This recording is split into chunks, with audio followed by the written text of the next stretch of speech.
আরো জোরে নারায়ে তাকবীর।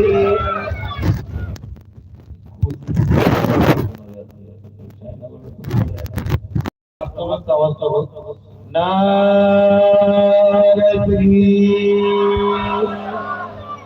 আমি ভাবিছি তবে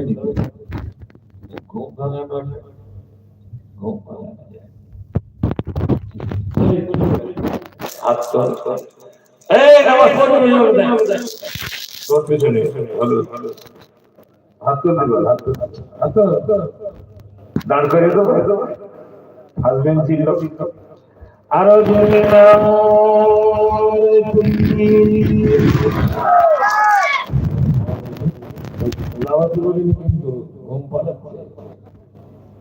এবার দু হাত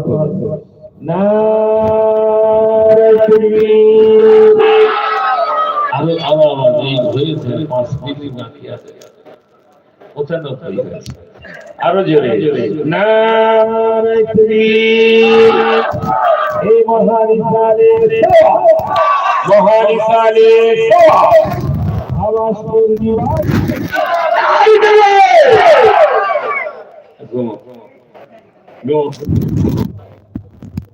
দরশরি আল্লাহু আকবার।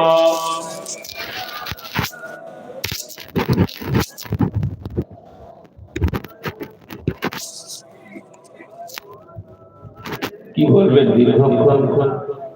ক্লাস করলে যে এমনি ক্লান্তি আসে বাবু তোর একটু বসে জায়গা সামনে আছে কতক্ষণ দাঁড়িয়ে থাকবে কোমর লেগে যাবে এসো হেলমেট না থাকলেও হবে এসো জি এক একটা ক্লাস 40 মিনিট 45 খুব বেশি 1 ঘন্টা এরপরে যত কথা বলবে আর নেবে না ও মেমোরিতে 1 ঘন্টার মেমোরি আবার 5 মিনিট সুস্থ করতে হবে আবার তো আমরা যা এখানে যা হচ্ছে 2 মিনিটও সময় দেওয়া হয় না সেই মাগরিব থেকে চলছে এমনি ঘুম লাগবে জি জিয়াউল হক যতই হাত তুলুক নত লাগলো কেন ঘুমের আলাদা জিনিস ও কিচ্ছু মানে না একবার মাথা ভারী হয়ে গেলেই হয় ঘুমে এই ভাবে তো যারা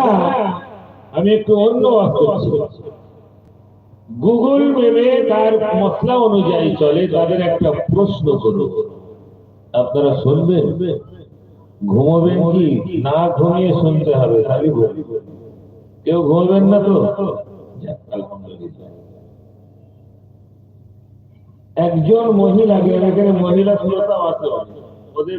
এই প্রশ্নটা বেশি কাজে লাগে আর যারা গুগল সাহেবদের মশলায় চলে তাদের কাছে প্রশ্ন করে তাদের উত্তরটা জানা হবে বিষয়টা হলো কোন মহিলা মারা গেলে পুরুষ গোসল দেবে না তাই না কোন পুরুষ মারা গেলে মহিলাও গোসল দেবে না তার স্ত্রী আর তার নাই যেই ইন্তেকাল হয়ে গেল স্ত্রীও তার স্বামীর গায়ে হাত দেওয়া যাবে না হারাম এই মশলাটা কে আগে জানতে রাখতো না যে আমি জানতাম স্বামী ইন্তেকাল হয়ে গেলে স্ত্রী স্বামীর গায়ে আর হাত দিতে পারবে না ও স্বামী এখন ওর জন্য হারাম হয় যেমন তালাক দিলে স্পর্শ করা যায় না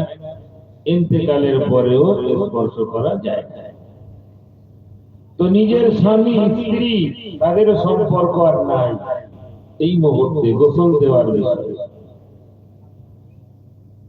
তো এক নারী সে মহিলা ইন্তেকাল হয়ে গেলে গোসল দেয় এমন আছে প্রতি গ্রামে আছে একজন ভালো মানুষ